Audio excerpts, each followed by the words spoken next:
ಇಂದೇ ಡೌನ್ಲೋಡ್ ಮಾಡಿ ಮತ್ತು ನಿಮ್ಮ ನೆಚ್ಚಿನ ಶೋಗಳನ್ನು ಆನಂದಿಸಿ.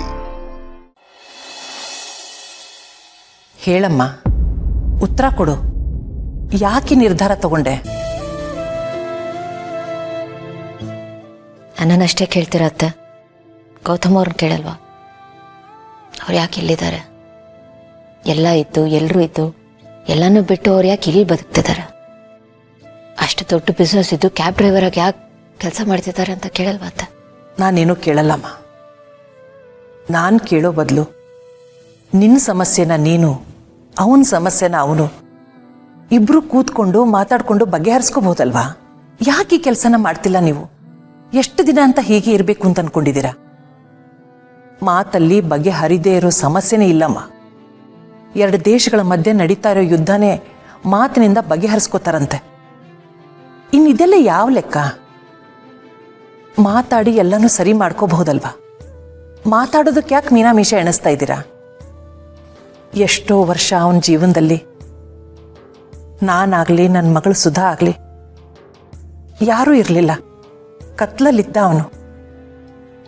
ಆಗ ಅವನ ಜೀವನದಲ್ಲಿ ಬಂದದ್ದು ನೀನು. ನಿನ್ನಿಂದಾಗೇ ನಾವೆಲ್ಲ ಅವನಿಗೆ ಸಿಗೋ ಥರ ಆಯಿತು. ನಿನ್ನಿಂದನೇ ಅವನು ಎಲ್ಲ ಸಂತೋಷನೂ ಕಂಡ್ಕೊಂಡಮ್ಮ. ನಮ್ಮನ್ನೆಲ್ಲ ಒಂದು ಮಾಡಿದೆ.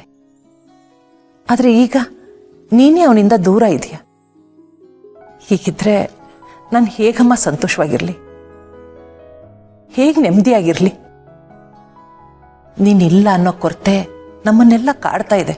ನೀನಿಲ್ಲದೆ ನಮ್ಮ ಜೀವನ ಪೂರ್ತಿ ಅಂತ ನಮ್ಗೆ ಅನಿಸೋದೇ ಇಲ್ಲ.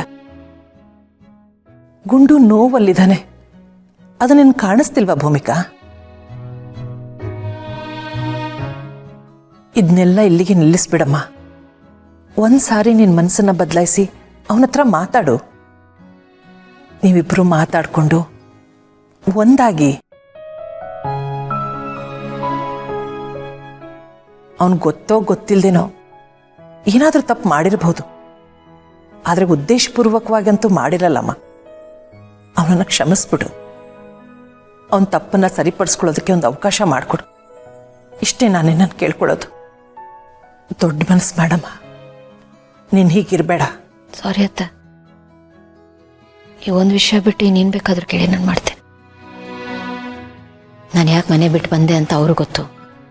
ಅವ್ರನ್ನ ಕೇಳಿ ಅವ್ರು ಹೇಳ್ತಾರೆ. ನಾನು ಹೇಳೋದೇನೂ ಇಲ್ಲ. ಹೇಳಿ ಕೇಳಿ ಸರಿ ಮಾಡೋ ಅಂಥ ವಿಷಯ ಅಲ್ಲ ಅದು. ಸರಿ ಮಾಡೋಕ್ಕೂ ಆಗಲ್ಲ. ದಯವಿಟ್ಟು ಆಸೆನ ಬಿಟ್ಬಿಡಿ. ನೀವು ಇಲ್ಲಿಗೆ ಬಂದು ನಿಮ್ಮ ಸಮಯನ ಶ್ರಮನ ವ್ಯರ್ಥ ಮಾಡ್ಕೋಬೇಡಿ.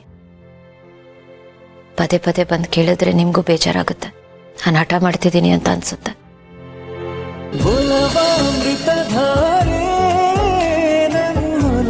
ಅಮೃತಧಾರೆ